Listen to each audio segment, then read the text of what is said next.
en el Evangelio según San Mateo, en el capítulo 3, el versículo 17, y pienso que ya se lo saben de memoria. San Mateo capítulo 3, versículo 17, una frase que sale de la boca de Dios, pero es trascendente, va más allá del simple hecho de un concepto. Dice el verso 17, y hubo una voz de los cielos que decía, este es mi Hijo amado, en quien tengo complacencia. ¿Oramos? Querido Dios, gracias por estar con nosotros.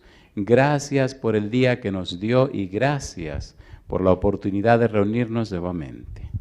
Gracias por los ángeles que nos acompañan. Gracias por su Espíritu presente.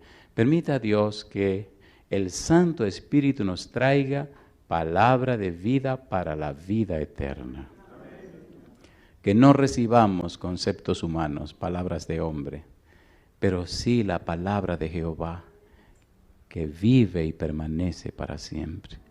Señor, ilumine nuestra mente, habilítela para entender y comprender su palabra. Y ahora, háblenos. Se lo pedimos en el nombre de Jesús. Amén, Señor. Amén. Durante la semana hemos mencionado la frase siervo de Dios. Y más aún hemos hablado acerca del Cordero de Dios. Haremos un repaso rápido, bien al punto, de las cosas fundamentales que hemos dicho. Número 1, el versículo 17 de San Mateo capítulo 3 ocurre en el momento del bautismo de Jesús. Dios repite la misma frase 2 veces, primero en el bautismo de Jesús, segundo en el monte de la transfiguración. Número 2, en la frase de Dios hay 2 perfiles del Señor Jesús. Número 1, presenta a Jesús como Hijo de Dios, presenta a Jesús como el Mesías.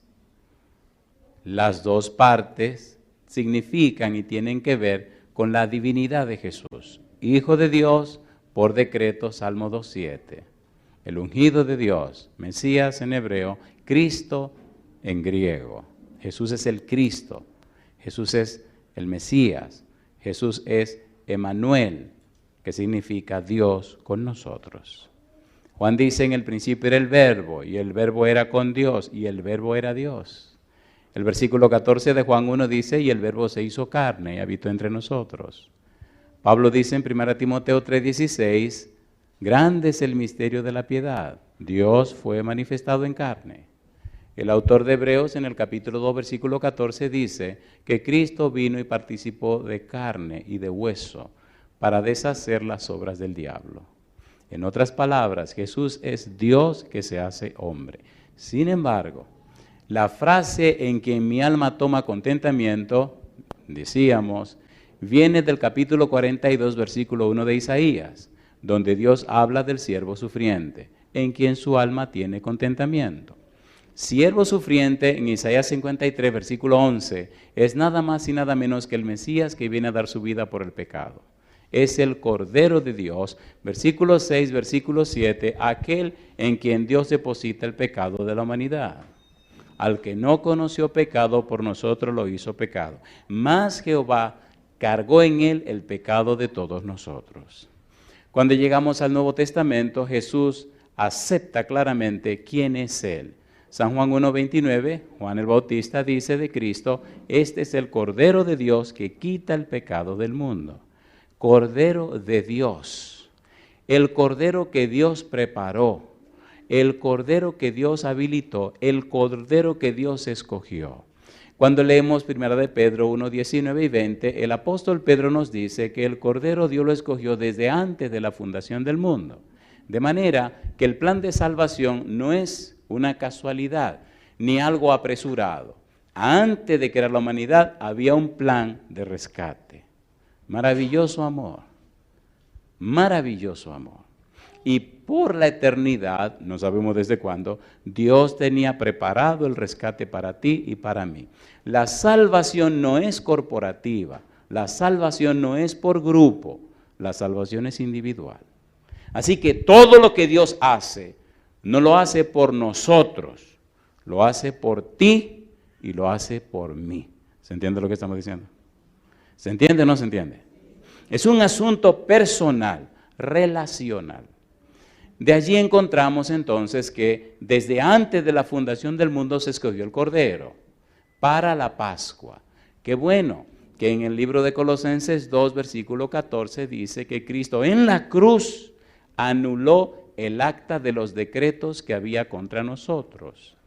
Anular el acta de los decretos significa que Cristo pagó la deuda que teníamos con el pecado. Y el versículo número 15 dice que triunfó sobre los principados y potestades y los exhibió públicamente en la cruz. Significa esto que Satanás no puede reclamar absolutamente nada a aquel que acepta a Cristo como su Salvador personal. ¿Se entiende o no se entiende? ¿Se entiende o no se entiende lo que estamos diciendo? De allí entonces se desarrolla en la Biblia una teología del Cordero. ¿Qué cosa se desarrolla? Teología del Cordero.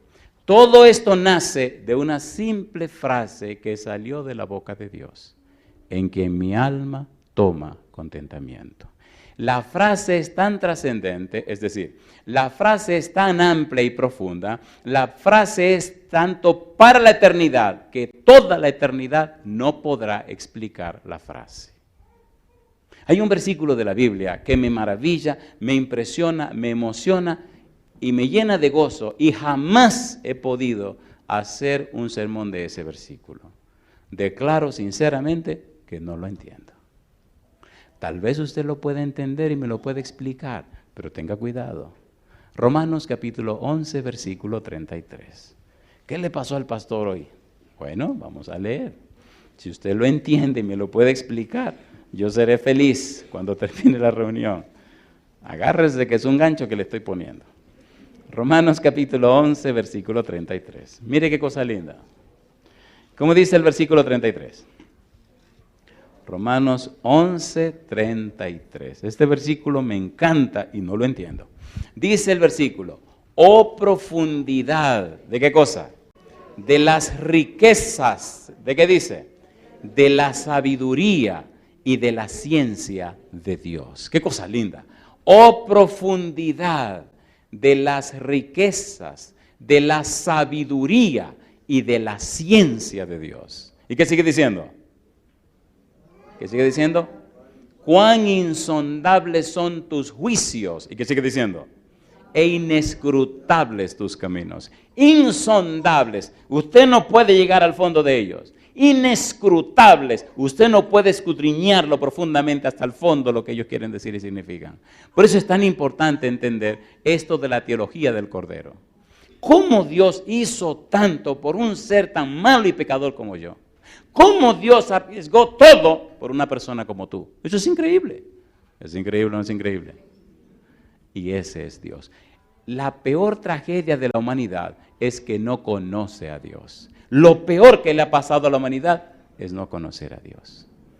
Y lo más triste y doloroso de los que se llaman cristianos es que sus vidas dicen, lamentablemente, que la mayoría no conoce a Dios. Qué pena. Porque cuando usted conoce a Génesis 15:6, vamos rapidito, vamos a leerlo mejor, rapidito. Génesis 15:6. Miren, vamos rápido, que el tiempo se va aquí muy a prisa. Génesis 15:6. Yo pensé que más al norte era diferente que más al sur, pero al sur y al norte es la misma cuestión. El tiempo se va rápido. Génesis 15:6. Mire qué cosa linda. ¿Cómo dice el versículo 6? Y creyó a Jehová, ¿y qué dice? Y le fue contado por justicia. Y creyó a Jehová. ¿Abraham creyó en Jehová o creyó a Jehová? A Jehová. Usted no puede creer en si primero no conoce a. ¿Sí o no? ¿Sí o no? Para creer en, tengo que conocer a. Cuando usted le pregunta a una gente, ¿usted cree en Dios? Dicen que sí. Y si usted le pregunta, ¿usted conoce a Dios? Entonces se rascan la cabeza. ¿Cómo es la cosa? ¿Verdad que se pone bueno el asunto? Necesitamos estudiar la Biblia. Necesitamos saber qué es lo que Dios ha dicho, porque lo que de Dios se sabe solamente es lo que Dios reveló. Porque nadie puede saber más de Dios que lo que Él reveló. Y para conocer a Dios hay que saber lo que Él reveló. De allí la importancia de lo que estamos estudiando. En quien mi alma toma contentamiento. Desde antes de la fundación del mundo, Dios ofreció el Cordero. Número 1. Número 2. Cuando el hombre peca, Génesis capítulo número 3, Dios no se ausenta. Dios viene a donde el hombre y le pregunta, Adán, ¿dónde estás tú? Dios no abandona al hombre cuando peca. Dios no se hace de la vista gorda, dicen en mi país. Dios busca al hombre, no para condenarlo. Dios busca al hombre para decirle al hombre y enseñarle al hombre cuál es su situación y su condición. La pregunta, ¿dónde estás tú?, es trascendente. Va más allá del simple pensamiento de una ubicación geográfica. La pregunta, ¿dónde estás tú?, significa, no estás en el lugar que yo te coloqué. De hoy en adelante las cosas serán distintas, Adán, no porque yo lo decidí, tú lo decidiste. Sin embargo, todo está implícito en la pregunta. Y yo te pregunto a ti hoy, con relación a Dios, ¿dónde estás tú? Dios sigue haciendo preguntas y en el versículo 15 habla de la enemistad entre la mujer y la serpiente. Y la enemistad entre la simiente de la mujer y la simiente de la serpiente. Y Dios dice que la serpiente heriría a la simiente de la mujer en el calcañar, pero que la simiente de la mujer aplastaría la cabeza de la serpiente. La simiente de la mujer es Jesús, la simiente de la serpiente es el pecado. Y Cristo aplastó el pecado en la cruz del Calvario. Pagó con su vida el precio del pecado. Yo me detengo aquí, ¿se entiende lo que estamos diciendo? Cuando llegue a su casa, lea el capítulo 12 de Apocalipsis y lea todo el capítulo. Y ahí encontrará la explicación del versículo 15 de Génesis 3. En el versículo 21 de Génesis capítulo 3 aparece Yahvé Elohim vistiendo con pieles a Adán y Eva. Esa piel es un símbolo de la justicia de Dios. Quien viene a la tierra a mostrar la justicia de Dios es Cristo Jesús. Romanos capítulo 3 versículo 21 en adelante. Cristo trae la justicia de Dios. Jeremías 23, 5 y 6 dice que la justicia es Jehová. Jehová, justicia nuestra. La justicia es una persona, la persona es Cristo Jesús. En Gálatas 3:27 dice que cuando nos bautizamos somos vestidos de Cristo. De modo que en el bautismo usted queda vestido con la persona justicia que se llama Cristo Jesús. Y permita a Dios en la semana encontremos un espacio para explicar algunas cosas que tienen que ver con la palabra bautismo, porque es muy confusa para algunos y otros no la pueden entender. Pero la palabra bautismo tiene una connotación legal, una connotación forense, una connotación de tribunales. Cuando usted va a comprar una casa, ¿verdad que necesita un notario? Bueno, aquí sería un abogado, ¿verdad? Un abogado. Y tienen que hacer un asunto legal, ¿o no? El bautismo es una compra de una casa, de un templo, que es el cuerpo suyo. Y Dios lo compra con la sangre de su Hijo. El pecado, la palabra pecado es una palabra forense, una palabra legal. Primera de Juan capítulo 3 versículo 4, el pecado es transgresión de la ley. La ley tiene que ver con tribunal. Así que en el bautismo usted le vende su cuerpo a Dios y Dios lo compra con la sangre de Cristo Jesús. Ahora su cuerpo es propiedad de Dios y entonces viene el Espíritu a morar en usted.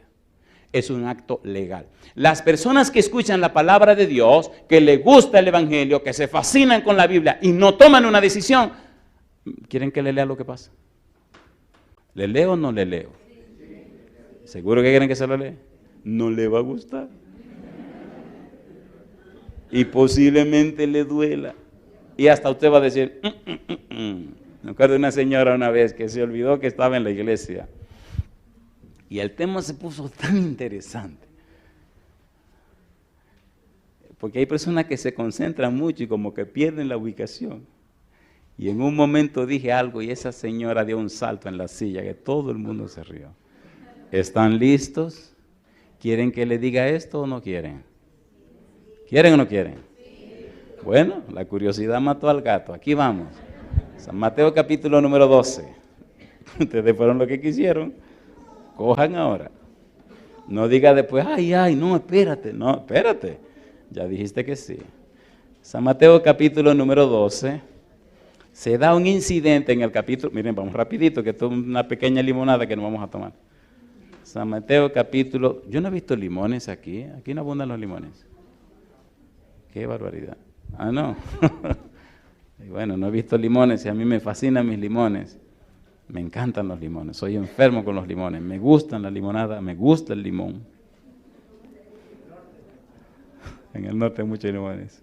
Bueno, pues es una limonada. Disfrútenla y gócensela.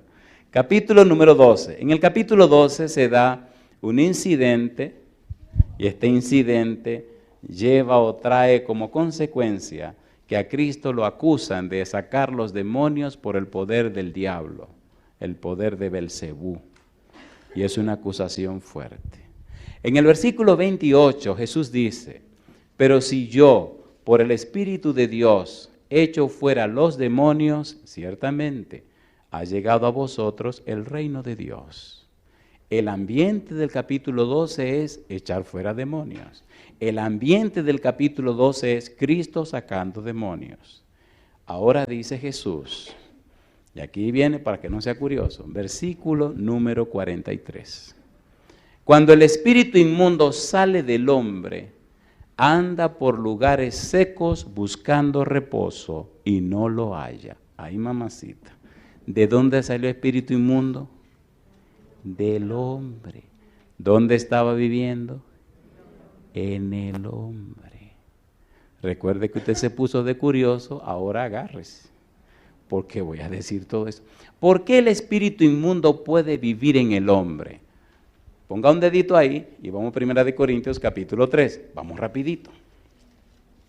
¿Cómo que puede alguien vivir dentro del hombre? 1 Corintios capítulo número 3. Mire lo que dice el apóstol Pablo acerca del cuerpo humano, acerca del ser humano. ¿Qué cosa es el ser humano? ¿Quién es el ser humano? La Biblia dice que el ser humano es una casa. ¿Pero qué tipo de casa? Versículo número 16. 1 Corintios 3:16 dice, ¿no sabéis que sois qué cosa? Templo de Dios y que el Espíritu de Dios, ¿qué hace? Mora en vosotros. ¿Qué cosa somos nosotros? Un templo. Cuando usted se bautiza, le está vendiendo su templo, su cuerpo, a Dios, para que el Espíritu tenga derecho legal de morar en su cuerpo. Ay, mamá. ¿Y si el Espíritu no está ahí? Bueno, mejor sigamos. Mejor sigamos leyendo la Biblia. ¿Qué cosa es el cuerpo? Capítulo 6, versículo 19. ¿O ignoráis que vuestro cuerpo es templo del Espíritu Santo, el cual está en vosotros, el cual tenéis de Dios? ¿Y qué dice ahora?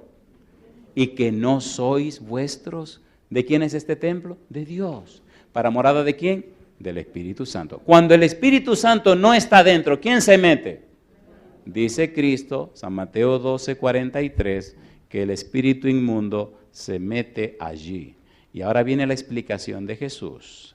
San Mateo capítulo 12, versículo 43, cuando el espíritu inmundo sale del hombre, anda por lugares secos buscando reposo y no lo halla.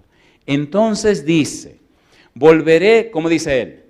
A mi casa. ¿Cómo le llama al hombre? Mi casa. ¿Es una casa el ser humano? Sí. ¿Qué tipo de casa? Un templo. Mi pregunta entonces, si nosotros somos un templo para la morada del Espíritu de Dios, ¿deberíamos ser personas santas? ¿Sí o no? ¿Notan el lío ahí entonces? Nos hemos hecho tan religiosos que nos olvidamos ser personas santas que glorifican a Dios. Somos tan religiosos que ya no somos espirituales. ¿Sí o no? Alguien dijo, el hábito no hace al monje. Diciendo con esto que la ropa no es importante, pero alguien escribió más abajo, pero lo distingue. ¿Sí o no? ¿Sí o no? ¿Qué cosa es un general en pantaloncito corto? Un hombre más. ¿Y cuando se pone el uniforme? Un general. ¿Me están entendiendo? ¿De quién deberíamos estar vestidos? De Cristo Jesús. ¿De quién deberíamos estar llenos? Del Espíritu Santo. ¿Cuándo ocurre eso? Cuando te bautizas. ¿Cómo ocurre? Porque Dios te compra y te paga con la sangre de su Hijo. Sí, es verdad. En muchas religiones e iglesias están abusando de la palabra bautismo. Eso es verdad también. Inclusive la gente ni sabe lo que eso significa. Pero pienso que eso debe estar bien claro para que usted sepa qué es lo que significa y qué es lo que ocurre cuando usted se bautiza. Es una transacción espiritual. Dios te compra con la sangre de Jesús para tener derecho legal en tu cuerpo, para que el Espíritu more en ti y te vista con la justicia de Cristo Jesús. Eso es lo que ocurre. Y tu nombre se registra en el libro de la vida, en el cielo, y tenga derecho de entrada en la patria celestial. Eso es lo que ocurre, un acto legal. Y el demonio dice, espérate, perdí el derecho. Capítulo 12, San Mateo, versículo 44. Entonces dice, volveré a mi casa de donde salí, y cuando llega, la halla ¿cómo? Desocupada, ¿qué más? Barrida, ¿y qué más? Y adornada. ¿Por qué la casa está desocupada, barrida y adornada? ¿Qué hizo salir al demonio de esa casa? El poder de la palabra de Dios. Pero el Espíritu jamás entrará a tu vida sin que se den los pasos correctos. Queridos, ¿entienden lo que estamos diciendo? El Espíritu jamás entrará a morar en tu vida si no se dan los pasos correctos. ¿Qué le pasa a una gente que se mete en una casa ajena, de que a vivir en una casa ajena sin comprarla y sin pagar una renta? ¿Qué le hacen? Bueno, aquí yo no sé lo que le hacen, pero allá yo sí sé lo que le hacen. ¿Qué le hacen aquí? El tipo rompió la puerta, se metió, se mudó y empezó a vivir la casa en una casa ajena. ¿Qué hacen los dueños? ¡Ay, qué bueno! ¿Qué decía ella hasta que usted quiera? ¿Hacen así aquí? Compadre, le sacan todo a la calle y termina en la cárcel. El Espíritu no entra en ninguna casa si no le dan el derecho para entrar. Y miren lo que hace el demonio. Recuerden que fue por curiosidad que preguntaron, así que agárrense ahí. Dice el versículo número 45. Entonces va el demonio y toma consigo otros 7 espíritus peores que él, y entrados moran allí, y el postrer estado de aquel hombre viene a ser peor que el primero. Y dice Cristo, así también acontecerá a esta mala generación. Pregunto, ¿rechazaron a Jesús? Rechazaron a Jesús. ¿Y qué les ocurrió? Bueno, averigüen la historia en el año 70, ¿qué pasó en Jerusalén? ¿Se acuerdan de la destrucción de Jerusalén? ¿Pidieron o no pidieron que su sangre caiga sobre nosotros y sobre nuestros hijos? Hay 2 cosas que tú puedes hacer. 1, o aceptas a Jesús. 2, o lo rechazas. No hay otra manera. Por eso es tan importante la teología del Cordero. Aquí me detengo. ¿Le parece bien si volvemos al camino y dejamos esa limonada tranquila? ¿Ya se entendió? ¿Somos morada de quién? Del Espíritu Santo. No diga de los demonios, porque entonces va a meter en problemas. ¿Verdad que hay un acto legal, un derecho legal? Sí. El derecho legal, la transacción es el santo bautismo. Trabajemos ahora con el tema que nos corresponde. El Cordero fue inmolado desde antes de la fundación del mundo. 2. El Cordero es representado en el capítulo 3 de Génesis, versículo 15, y en el versículo 21 de Génesis, donde Dios viene y viste a Adán y Eva con pieles de cordero. Con pieles, dice la Biblia. Esa vestimenta representa la justicia de Jesús. Y ahora vamos al tema de hoy. ¿Están listos? Hay toda una teología del Cordero y la vamos a ver. Porque si usted la entiende, si la comprende, descubrirá hasta dónde llegó Dios para la salvación suya. Hasta dónde llegó Dios para alcanzarte a ti. Y cuando ya uno sabe, no puede alegar en el tribunal que no sabe. Cuando usted va a un tribunal a declarar, ¿qué le ponen en la mano? La Biblia. Le piden que levante la mano y ¿qué le predicen? ¿Jura usted decir la verdad? ¿Qué más? Solo la verdad. ¿Y qué más? Nada más que la verdad. Y es lo que le estoy presentando. Usted tendrá que hacer una decisión. Yo me voy el domingo y quiero llegar a mi casa el martes. ¿Cuándo volveré por aquí? Dios sabe. El pastor dice que ahí viene el invierno. Yo lo felicito, disfruten su frío y caliéntense bien. Y pastor, vamos a ver si vienen a patinar. Bueno, vamos a trabajar ahora en Génesis capítulo 22. ¿Están listos? Vamos a la tercera parte de esta teología del Cordero. Génesis 22 presenta la historia de Abraham y de Isaac. Vamos rapidito porque hay mucho que decir y muchas cosas hermosas que repasar. Génesis capítulo 22, sabemos que Dios le dice a Abraham, toma a tu hijo Isaac, tu único a quien amas, y llévalo para que lo sacrifique en el monte que yo te diré. Y entonces Isaac le hace la pregunta en el versículo 7, entonces habló Isaac a Abraham su padre y le dijo, Padre mío, y él respondió, heme aquí, mi hijo. Y él dijo, he aquí el fuego y la leña, mas ¿dónde está el cordero para el holocausto? Y respondió Abraham, Dios se proveerá de cordero para el holocausto, hijo mío. E iban juntos. Una pregunta para usted. ¿Llegó Abraham al momento de cortarle el cuello a su hijo? ¿Sí o no? Sí. ¿El ángel detuvo su mano? Sí. ¿Proveyó Dios un cordero que Abraham sacrificó en aquel lugar? Sí, Señor. Ahora, ponga cuidado a lo que dice Jesús. Y me gusta esta parte porque es profunda y Cristo la expresa en una forma clara y amplia. Jesús tenía plena conciencia, Jesús estaba bien claro en lo que había venido a hacer a la tierra. Por eso dice, vine a hacer la voluntad de mi Padre. La voluntad de Dios, la voluntad del Padre es que usted alcance la salvación. Y Dios determinó arriesgar todo el cielo, si era necesario, para la salvación de tu persona. No importa el costo, pagaremos todo para que no se pierda. No conocer a Dios nos hace ser seres tan, wow. Bueno, no quiero decir ninguna de las palabras que me vinieron a la cabeza porque son muy fuertes. Tan tristes, nos hace tan tristes, somos tan tristes. Esa duele menos, ¿verdad? Nos hace tan tristes, tan... Póngale las otras palabras que usted quiera allí. San Juan capítulo 8. Ponga cuidado que ahora que esto se va a poner bueno. San Juan capítulo 8. A mí me gusta la Biblia. Me gusta mi esposa, la amo mucho, pero me gusta la Biblia. Sí, Dios me ha dado una esposa bien bonita, bien interesante. San Juan capítulo 8, versículo número 56. Ponga cuidado. Me gusta como lo dice Jesús. Versículos 56 al 58. Recuerde que venimos de Génesis 22, dejamos a Abraham e Isaac arriba en el monte, ya se resolvió el problema, le pusieron el cordero y lo sacrificó. Ahora dice Jesús, versículo 56, Abraham vuestro padre se gozó de que había de ver mi día, y lo vio y se gozó. Entonces le dijeron los judíos, aún no tienes 50 años y has visto a Abraham.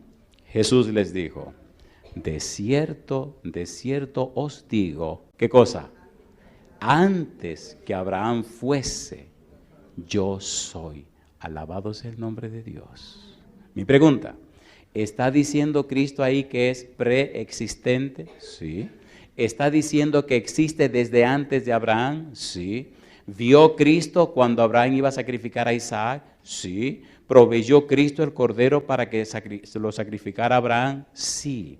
Cristo vio el día cuando Abraham sacrificó el cordero. Y de esa manera se presenta un símbolo de aquella hora horrible y espantosa en el futuro, cuando el Padre vería el sacrificio de su Hijo y no podría hacer nada.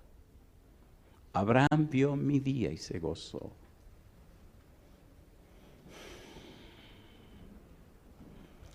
La clave la veo no solamente en la frase, vio mi día y se gozó. La clave la veo en la frase, antes que Abraham fuese, yo soy. Y ahí nos detendremos. Oiga, mire, déjame decírtelo así. Ponte a pensar, querido, ponte a pensar, querida. Cristo ahora toma para él un atributo divino. yo soy. Y hace y describe en una forma tan linda en la Biblia quién es Él. Antes que Abraham fuese, ¿qué cosa? Yo soy. Vamos rapidito a leer una serie de pasajes preciosos que nos van a motivar a leer más la santa palabra de Dios. San Juan capítulo 4, versículo 25 y 26. Vamos rapidito. San Juan capítulo 4, versículo 25 y 26. ¿Qué dice Cristo acerca de su persona? Ese cordero que Abraham vio, el símbolo de Abraham y tuvo realidad en Cristo Jesús. San Juan capítulo 4, versículo 25. Le dijo la mujer, ¿qué cosa? Sé que ha de venir el Mesías, llamado el Cristo. Cuando Él venga, nos declarará todas las cosas. Jesús le dijo, ¿qué cosa? Yo soy el que habla contigo. Mi pregunta, ¿el Mesías es Dios con nosotros, sí o no? Y ahora Cristo se identifica como el ¿qué? El yo soy. Número 1. Número 2. Mire lo que sigue diciendo el apóstol Juan. San Juan capítulo número 6, versículo 35. Vamos rapidito. San Juan 6, 35. La Biblia es tan hermosa. Dice Juan 6, 35. ¿Cómo dice el verso 35? Jesús les dijo, yo soy el pan de vida. El que a mí viene nunca tendrá hambre, y el que en mí cree no tendrá sed. ¿Cómo dice? Jamás. Versículo 48. Yo soy el pan de vida.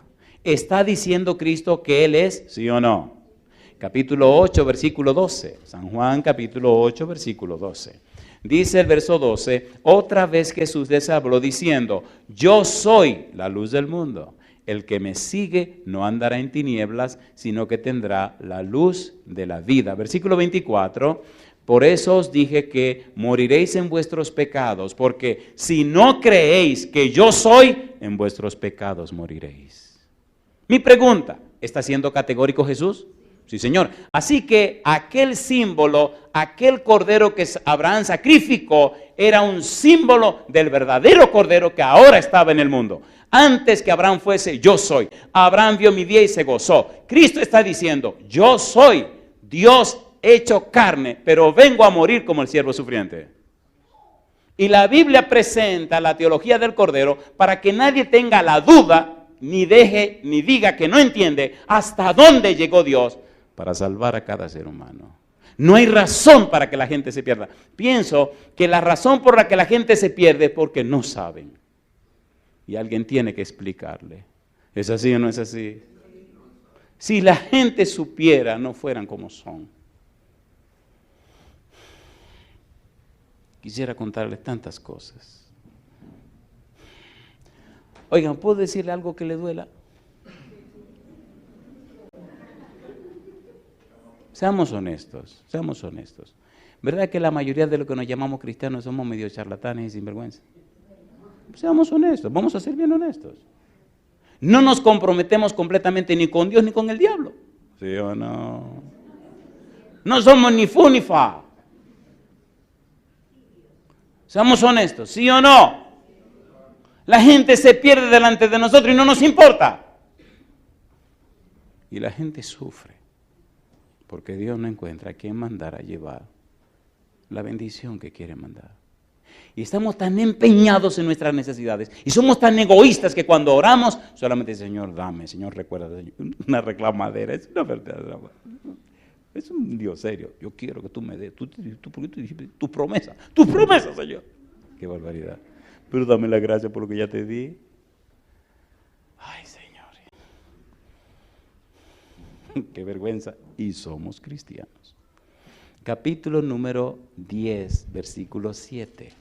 La Biblia es linda y maravillosa. Explica lo que uno necesita saber. Versículo 7. Volvió pues Jesús a decirles, de cierto os digo, ¿qué cosa? Yo soy la puerta de las ovejas. Versículo 9. Yo soy la puerta. El que por mí entrare será salvo. Y entrará y saldrá y hallará, ¿qué cosa? Pastos. Versículo 11. Yo soy el buen pastor. El buen pastor su vida da por las ovejas. Versículo número 14. Yo soy el buen pastor y conozco mis ovejas y las mías me conocen. Versículo 16. también tengo otras ovejas que no son de este redil. Aquellas también debo traer y oirán mi voz y habrá un rebaño. ¿Y qué cosa? Y un pastor. ¿Tiene Jesús ovejas en otros rebaños? ¿Sí o no? Sí. Me llena de gozo, me llena de alegría cuando me reencuentro con ovejas del Señor que son de cualquier rebaño. Y me llena de gozo cuando nos sentamos y empezamos a leer la Biblia. Y al rato usted ve las lágrimas que corren. Y nada más oye el suspiro. Y la frasecita, pero yo no lo había visto así, pero yo no lo había entendido así. Qué cosa chula, mamacita, pero yo no. Hace muchos años atrás yo venía de Nueva York, iba para Washington, para Virginia en realidad, a visitar a mi hermana. Y me encontré una gringuita que no hablaba ni pío de español. Y ya se encontró un negrito que no hablaba ni pío de inglés. Así que ni pío ni pao. Digo, ¿cómo le predico a esta muchacha? Y le digo, ¿tú tienes tu Biblia ahí? Sí, saca la Biblia. Digo, esta se fastidió. Porque yo le voy a enseñar los versículos en español y ella lo va a leer en inglés. Teníamos bastante tiempo para hablar. Compadre, cuando íbamos hablando ya como por 3 horas más o menos, la chiquita empieza, digo, ¿y ahora qué te pasó? Y me dice un récord de cosas que yo ni entendía. Así que para que yo entendiera, buscaba un versículo de la Biblia para que yo lo leyera, y ahí entonces me decía, ella me lo buscaba en inglés, yo leía mi Biblia en español. Oye, fue una conversación de 5 horas fantástica, pero entendió el plan de salvación, entendió el amor de Dios, entendió el sacrificio de Jesús, entendió el mensaje divino. ¿Se entiende o no se entiende? La gente sabe quién tú eres, la gente no es tonta. La gente sabe si el Espíritu de Dios está en tu vida o no está. La gente sabe si eres un falso, un mentiroso, un engañador. La gente sabe quién tú eres. Déjate de tontería. ¿Sí o no? Y el diablo también quiere hacer sus tonterías. Después le cuento porque el tiempo se me está acabando. Sí, porque el diablo anda suelto también. El diablo quiere hacer su diablura. Capítulo 11, versículo 25-26. Recuerden que estamos con el yo soy. Versículo 25 le dijo Jesús, yo soy la resurrección y la vida. El que cree en mí, aunque esté muerto, vivirá. Y todo aquel que vive y cree en mí, ¿qué cosa? No morirá eternamente. ¿Crees esto? Y siguen los yo soy. Capítulo 14, versículo 6. ¿Qué dijo Jesús? Yo soy el camino y la verdad. ¿Y qué más? Y la vida. Nadie viene al Padre, sino ¿por quién? Por mí. Capítulo 15, versículo 1. Yo soy la vid verdadera. Y mi Padre es, ¿qué cosa? El labrador. Versículo 5.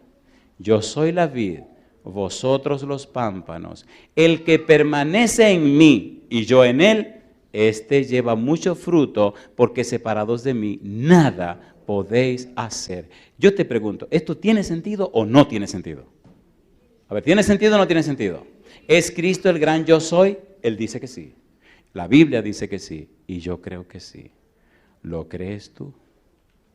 Recuerde que todo partió con la frase, antes que Abraham fuese, yo soy. Abraham vio mi día y se gozó. Y ahora Cristo explica la teología de lo que está presentando. Sin embargo, ahora empieza lo bueno. Éxodo capítulo 3, versículo 13 al 15. Y aquí vamos a usar los minutos que nos quedan, porque aquí sí nos va a doler. ¿Han visto cuando usted se da una herida? Una herida no. Cuando usted se quema y le ponen algún vendaje para evitar problemas, cuando le van a quitar el vendaje, lo sabroso que es cuando le están quitando el vendaje, que le hagan los cabellitos, ¿se han dado cuenta? No al pasito duele más, arranca eso rápido. Así que vamos a quitarle los cabellitos a ustedes ahora. En el capítulo número 3 del libro de Éxodo, Dios viene para hablar con Moisés. Dios viene a decirle que va a rescatar a su pueblo de la esclavitud de Egipto. Dios viene personalmente, no envió ningún ángel, aunque la palabra ángel de Jehová es un título que representa o se usa para representar al Señor Jesús. Ahora viene Dios a hablar. Me gusta porque aparece en la Biblia del principio por primera vez la palabra o la frase yo soy. Jesús dijo en el Nuevo Testamento que Él es, yo soy. Ahora, mire qué cosa rica, qué cosa hermosa, qué maravilla que el mismo Dios viene a hablar con Moisés, a decirle, mira Moisés, yo he visto, yo he oído el clamor de mi pueblo y vine para libertarlo. Por favor, ponga cuidado a estos verbos. Dios te ha visto, Dios te ha conocido, Dios sabe lo que está pasando contigo, Dios conoce tu realidad. Por eso envió a Cristo Jesús. Mira qué cosa linda. Capítulo 3. Vamos a leer rapidito el versículo número 7. Dijo luego Jehová: bien he visto la aflicción de mi pueblo que está en Egipto, y he oído su clamor a causa de sus exactores, pues he conocido sus angustias. El mismo Dios viene a hablar con Moisés. Después del diálogo, de la discusión, Moisés dice, no, que mira que mándate a otro, que mira que a mí se me olvidó el idioma, que mira que... Todas las excusas del mundo, papá Dios como que me dio el calentar, no sabe. Óyeme bien. Y le puso la cosa clara. Entonces Moisés se atrevió a hacer una pregunta. Y esta es una pregunta interesante. Y la respuesta de Dios es más interesante. Por eso se hace imprescindible que los que se llaman cristianos conozcan a Dios. Porque cuando usted conoce a Dios, entonces su vida, su persona, su presencia inspira y motiva a la gente a buscar a Dios. ¿Es así o no es así? Y mire la pregunta de Moisés, versículo 13. Dice el verso 13. Dijo Moisés a Dios: he aquí que llego yo a los hijos de Israel y les digo: el Dios de vuestros padres me ha enviado a vosotros. Si ellos me preguntaren, ¿cuál es su nombre? ¿Qué le responderé? Y respondió Dios a Moisés, ¿qué le dijo? Yo soy el que soy. Y dijo, así dirás a los hijos de Israel. ¿Qué cosa? Yo soy, me envió a vosotros. Mi pregunta, ¿tiene esto algo que ver con Jesús? Sí, Señor. ¿A qué vino ese personaje a hablar con Moisés? A liberar al pueblo de la esclavitud de Egipto. ¿A qué vino Cristo a la tierra? A liberarte a ti de la esclavitud del pecado. ¿Tiene sentido o no tiene sentido? ¿Tiene sentido o no tiene sentido? Mi pregunta, ¿tú quieres que te liberen de la esclavitud del pecado? Pastor, este es nuestro hijo. Ya no sabemos qué hacer con él. Hemos gastado una fortuna en este muchacho y no sirve para nada. Eso es duro decirlo a un hijo delante de un pastor. Y el chiquito con la cabeza para abajo. No era tan chiquito, era un jovencito.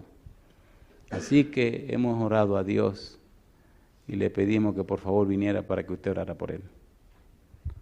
Como no, vamos a orar. Yo le quiero hacer una pregunta a usted. ¿Es Dios todopoderoso? ¿Sí o no? Sí. ¿Puede Dios cambiar la vida de una persona? Sí. Este chiquito no quería estudiar ni nada. Tenía padre con dinero y el tipo se la estaba gozando. Y parece que el tipo aquel que salió del hombre aquel, ¿saben a qué me refiero? Le llaman diablo, le llaman el demonio. Tenía atrapado al muchachito este. Nos arrodillamos, le pedí por favor que me dejaran hablar con el niño un ratito. Los padres salieron y le dije al muchacho, dime algo. ¿Verdad que tú sientes como que algo te impulsa a hacer las cosas que tú no quieres hacer? Y abrió los ojos. ¿Y verdad que de repente te encuentras en medio de todas las tonterías que no se te han ocurrido hacer y ya está haciendo toda la diablura? Y empieza a llorar. Y digo, ven mi negro. Y nos arrodillamos. Y digo, bueno Señor, aquí está este muchacho, que el diablo le está haciendo hacer diabluras. ¿Quién sabe en la diablura que se metió? Pero los padres me pidieron que orara por él. Yo no soy nadie, pero usted es el Dios Todopoderoso. Para usted nada es imposible. Usted rompe cadenas y libera a las personas. Y recuerde, Señor, me gusta decirle así a Dios, que usted dijo en Isaías 49:25, ¿quieren que lo leamos? Siguen siendo curiosos, qué barbaridad. Pensé que iban a decir no. Bueno, pero esta aquí le va a salir bien. Isaías 49:25. Las madres deberían anotar este versículo porque lo van a necesitar toda la vida. Mamá, agárrese de aquí. Había una señora que lo tenía en la cartera, compadre. Isaías 49, 25, dice el versículo 25, ¿cómo dice? Pero así dice Jehová, ¿qué cosa? Ciertamente, el cautivo será, ¿qué cosa? Rescatado del valiente. ¿Quién es el cautivo? Tu hijo. ¿Quién es el valiente? El diablo. Y dice ahora, y el botín será arrebatado al tirano, y tu pleito yo lo defenderé, y yo salvaré a tus hijos. Yo le pregunto a usted, mamá, ¿verdad que debería consagrarse usted a Dios? ¿Sí o no? ¿Y usted, papá, debería consagrarse a Dios? Cuando un papá o una mamá consagrado a Dios se arrodilla a orar por sus hijos, ¿le escucha a Dios? ¿Hace maravilla a Dios? Hay un relato que leí en algún lugar de un muchacho que estaba en la guerra de Vietnam. ¿La guerra de Vietnam? Sí. Habían quedado atrapados en la tarde en un hueco de una colina y las ametralladoras del otro lado estaban acabando con todo el mundo. Y todo el que intentaba ir a rescatar el que estaba metido en el hoyo, que estaba herido, lo arreglaban en el camino. Y las ametralladoras eran las 2 y tanto de la tarde, y uno de los soldados dijo, espérense, espérense, y empezó a mirar su reloj. Y todo el mundo asustado, porque todo el que sale a buscar al que está herido, lo arreglan en el camino. Espérense, espérense. Y mirando su reloj, y cuando llegó la hora, salió disparado del hoyo, fue correteando, y la ametralladora sonó, llegó al hoyo, agarró al tipo, se lo echó encima, se arrastró y vino otra vez a la trinchera donde estaban. Y todo el mundo se quedó con la boca abierta. Y le preguntaron, ¿y qué fue lo que tú hiciste? ¿Por qué tú mirabas el reloj? Y él le dijo, mi mamá me dijo a mí que todos los días a las 3 de la tarde ella ora por mí.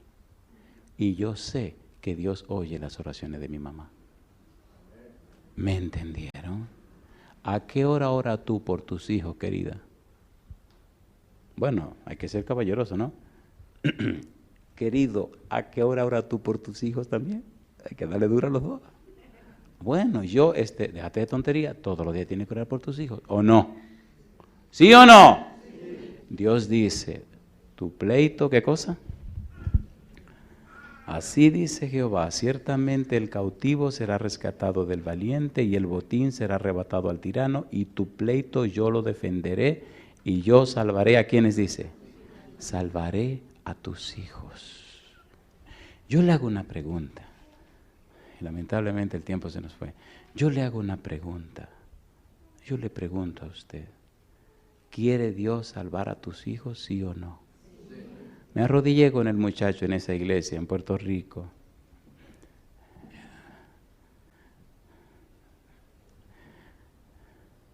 Empecé a orar, empecé a llorar, porque empecé a pensar que este era mi hijo que el enemigo tenía atrapado. Y el chiquito comenzó a llorar también.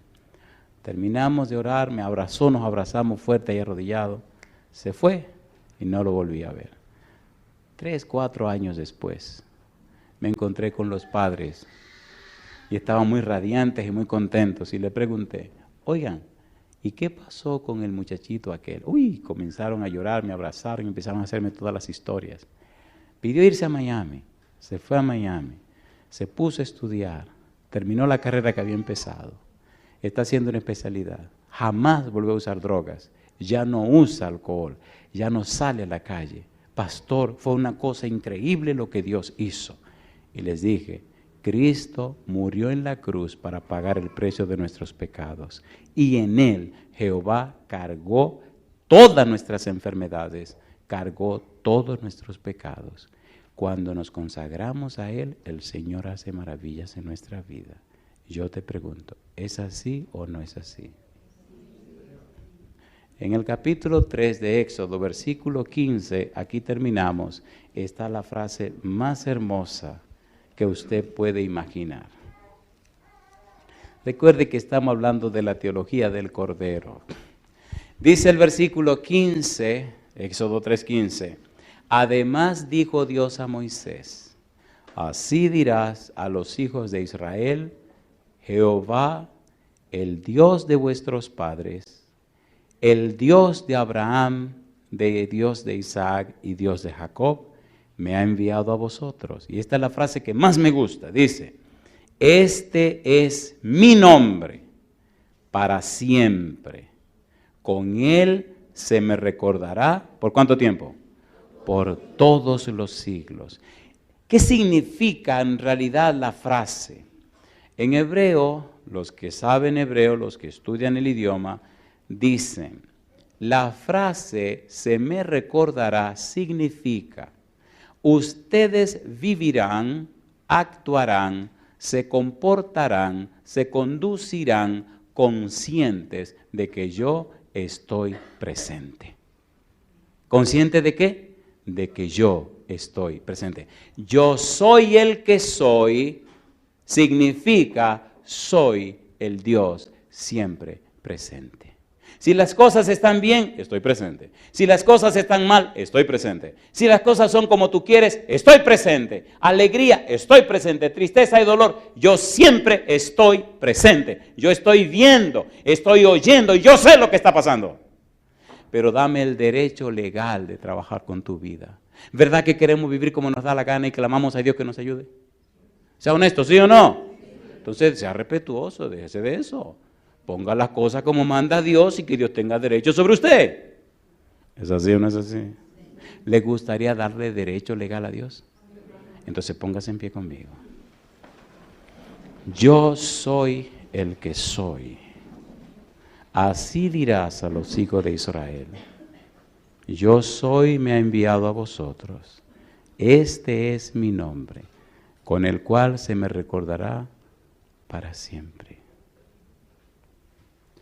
Cuando era un adolescente, un día se me ocurrió pedirle a Dios una novia. A ustedes le hará reír esto, a mí no me hizo reír, a mí me hizo gozar, me puse contento. Y por última vez me dijo Jehová que sí, que me iba a dar la novia. Y yo, ay mamá, sí, está linda. Siempre tuve miedo de escoger una novia porque decía, los hombres casi siempre miran lo que se ve por fuera y Dios mira lo que se ve por dentro. ¿Se acuerdan cuando mandaron a buscar un rey? Que a Samuel estaba mirando por fuera. Le dijo, tú mira el parecer de afuera, yo no miro eso, yo miro lo que hay adentro. Y Dios había mirado adentro de mi esposa, yo no sé mirar por dentro. Y entonces me trajo esta muchachita, y me dijo, esta es la tuya. Digo, se la voy a probar bien duro, Señor. Sí, porque espérese, iba a ser mi esposa. Pienso que esta historia debemos dejarla así, para seguirla mañana. Sí, porque la gente es muy curiosa, la gente quiere saber el resto de la historia, ¿no? Pues déjeme decirle que nos casamos, tenemos 3 hijos, vivimos felices. ¿Por qué digo esto? Hasta que no te enamores de Dios, tu vida no tendrá sentido. Cuando uno se enamora de verdad, uno da hasta la chaveta por la persona que ama. Hay muchos cristianos que son cristianos nominales, porque son miembros de una iglesia. Pero cuando usted conoce a Jesús, cuando usted ama a Jesús, y déjeme decirle, uno ama a la persona que conoce, ¿es así o no es así? Cuando usted conoce a Jesús, oiga, si Jesús le dice brinca, usted empieza a brincar. Y después que está brincando le dice, Señor, dime mi negro, ¿por qué estoy brincando? ¿Pero qué hacemos la mayoría? ¿Para qué tú quieres que yo brinque? ¿A ti qué te importa? Comienza a brincar. ¿Es así o no es así? Pero siempre estamos poniendo periquitos, dicen en mi país. Y yo le pregunto, ¿se atreve a tomar la decisión de seguir las reglas del Señor sin preguntar? ¿Seguro que no la va a seguir? Cuando era un adolescente, Dios me dijo, mi negro, quiero que sea un pastor. Le dije, no, yo lo siento, conmigo no cuente para eso. Bien, ¿qué tú quieres ser? Yo quiero ser un doctor. ¿Y para qué, Andrés? Para sanar a los enfermos y ayudar a la iglesia y ganar mucho dinero y ayudar a la iglesia. Bueno, y le dije todo mi plan y todas mis cosas. Muy bien. Pero ¿sabía que los pacientes envejecen y se mueren? Bueno, claro, pues, ni modo. ¿Y se pierden? ¿Cómo? Sí, mi hijo. Si tú me ayudas a mí, aunque se mueran, no mueren para siempre. Y yo soy Dios, tengo poder para sanarlos. Así que yo puedo sanar a los enfermos también. Pero eso es lo que yo quiero, que se salven. Pues ven, necesito que seas un pastor. Y entonces le dije, ok, Y aquí me tienen. ¿Te gustaría hacer lo que Dios quiere que tú seas? Sin preguntar. ¿Cuánto quieren ser lo que Dios quiere que sean? Levanten la mano derecha. Ay, mamá. Déjame cambiar la pregunta. Esa como que estaba muy fácil. ¿Le gustaría hoy permitirle al Espíritu Santo que tome el timón y la dirección de su vida? Y que lo cambie. ¿Cuánto quieren hacer eso? Esas como fueron muy fáciles.